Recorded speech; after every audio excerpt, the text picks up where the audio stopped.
ବାର ମାସରେ 13 पर्व कथार अच्छी से मध्य सांब दशमी गोटे पर्व तो सांब दशमी कहार केते प्रकार केते कौन होउथबा आमर मध्य ता मध्य किछि प्रकार होइथिला जेमिति कि देखंतु एठी जहार जहा जचा होइथिला से अनुसार भोगराग करा होउची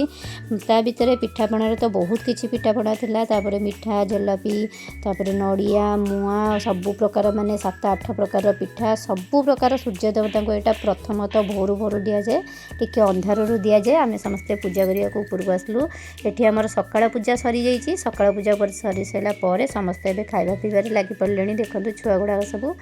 तो छुआ मैंने ही खाइले प्रकृत खुशी मिलता है नहीं कि सांग मैंने हाँ देखो तापर आसला आम दीपर भोग दीपर सब प्रकार पनीपरिया पलि आसी तो ये खीरी खेचड़ी डालमा शाग खटा एम सब समस्त थाए बट आमर ए सब किसी ना आम केवल अरुआ भात डालमा खीरी यहाँ सूर्य पाखे दीपर भोग दिखाई संध्या सेमती पिठा डालमा जोटा कि घड़घड़िया तरकारी कहती से दिखाई संध्या बेले आमर यहीपरि सांब दशमी पूजाटी थी आपण मानकर केमती कौन होता कमेंट मध्यम जनातु वीडियोटी भल लगे लाइक शेयर सब्सक्राइब करेंगे फेसबुक पेज देखिले फॉलो करेंगे रही बंधु जय जगन्नाथ।